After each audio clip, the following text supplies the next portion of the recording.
Hey there, pirates. Welcome aboard the Anime No Me channel. What if Bartholomew Kuma, the character we all thought just did some wild stuff with people's pain, actually ended up making Zoro immortal without anyone even realizing it? Yeah, I know it sounds like some crazy plot twist, but if you go back and look at the right chapters and really think about what happened, a lot of it actually makes sense. Maybe even more than we thought. So let me walk you through this theory, chapter by chapter. No fluff, just that chill explanation style you're used to. Because I think there's a lot more to this story than most people noticed.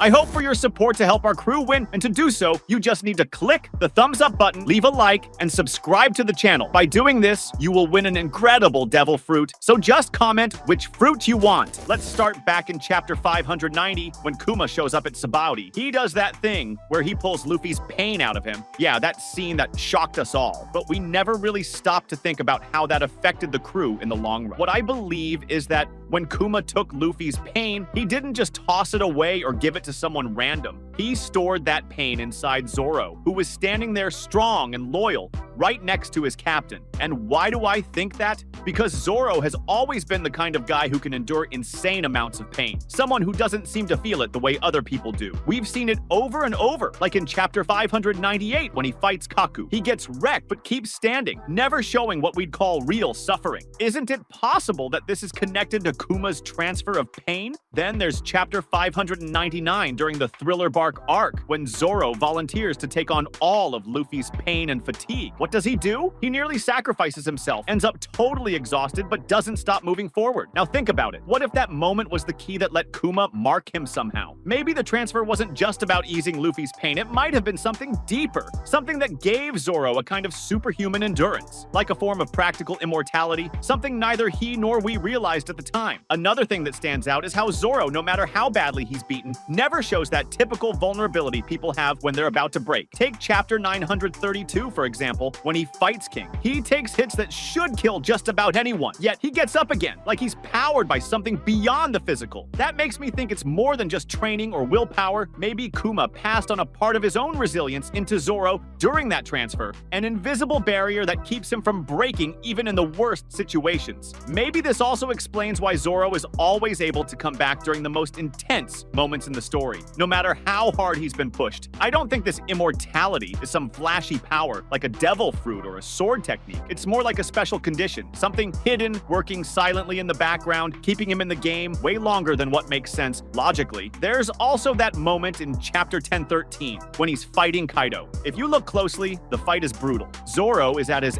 absolute limit, but he doesn't go down, not even for a second. If that's not a sign that something's different about him, I don't know what is. Maybe, by that point in the story, we're starting to see the result of that immortality seed Kuma planted way back when he took Luffy's pain. And the craziest part is that this immortality doesn't show up in a classic way like Zoro is invincible or he doesn't feel anything. It's the opposite. He does feel, he does fight, he does suffer, but he never disappears, never vanishes, never dies. That makes me think Kuma, in a way only he understands, left some kind of life insurance inside Zoro, like a hidden safeguard to make sure Zoro never strays from Luffy's path, and maybe so he can fulfill an even bigger role in the story, one we can't fully grasp yet. In the end, I think this theory only gains weight when we reread the manga with sharper eyes. Oda's a master at hiding little gems in the middle of all the action and dialogue. Maybe he's been setting the stage for a major reveal about Zoro, that what seemed like a simple pain transfer was actually a gift of resistance, a kind of silent immortality way deeper than it looks on the surface. Now,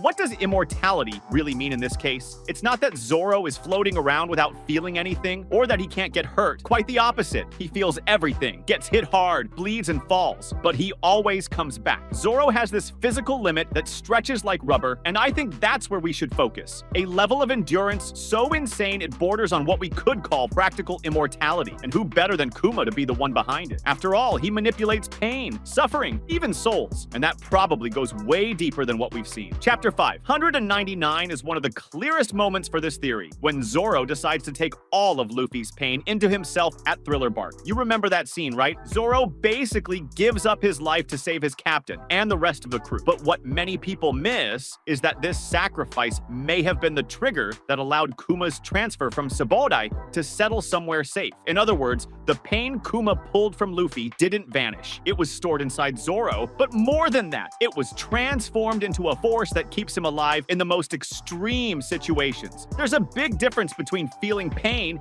and being destroyed by pain. And ever since that moment, Zoro seems to have learned to live with it in a way no one else can. It's like he has an extra tank of stamina or an invisible shield. In the more recent chapters, like 932 against King, he takes blows that would be fatal to anyone else, but he gets back up, strong, and keeps fighting. Is that really just training? I think there's something more going on. I also think it's cool to imagine that what Kuma did wasn't by accident. If we look at his background and everything he represents, it becomes clear that he's a key piece in the fate of the Straw Hats. When he took Luffy's pain away, he didn't just ease a heavy burden, he also created an invisible bond between Zoro and the captain's suffering. Maybe that connection is the reason Zoro never goes down, even in the most extreme situations. He's carrying that pain like a shield. Another thing that might support this theory is the fact that ever since that moment, Zoro has never suffered an injury that actually took him out of the game for good. Sure, he gets beaten up badly even, but he always finds a way to keep standing. His immortality is silent, no one talks about it, but it's there in practice. And that makes me think that Kuma, in a subtle way, left a sort of inheritance for Zoro, a protection to make sure he can stay by Luffy's side no matter what happens. And maybe that protection is also some kind of preparation for what's coming. Oda loves to plant seeds way back that only show their true meaning much later. And maybe this immortality is one of those hidden twists that will play a big role in future battles, especially since Zoro is one of the characters who grows and evolves the most in the story. I also can't leave out chapter 1013, that insane fight against Kaido. Zoro was clearly on the edge, totally worn out, but he still kept going, and that really backs up this idea. Maybe that kind of resilience is a direct result of what Kuma did. You can't deny that even when things seem completely hopeless, Zoro finds a way to push through, and that's got to be more than just willpower. Finally, I think it's worth pointing out that this immortality doesn't come off as something magical or obvious, because that's not really how One Piece tells its stories. Zoro's immortality is practical, functional, hidden behind pain and sacrifice. It's a quiet condition that works like an invisible shield, and only people who really know the details can catch it. So, putting all this together, I think the idea that Kuma made Zoro immortal, or at least gave him an insane level of endurance, makes a lot of sense, and it has way more weight than people realize. Maybe it's one of Oda's biggest tricks, hiding in plain sight, just waiting for someone to notice. That was today's content. We hope you liked it and want to share your opinion on the subject. Don't forget to share the video, give it a thumbs up, and I'll see you in the next video. Take care and stay amazing.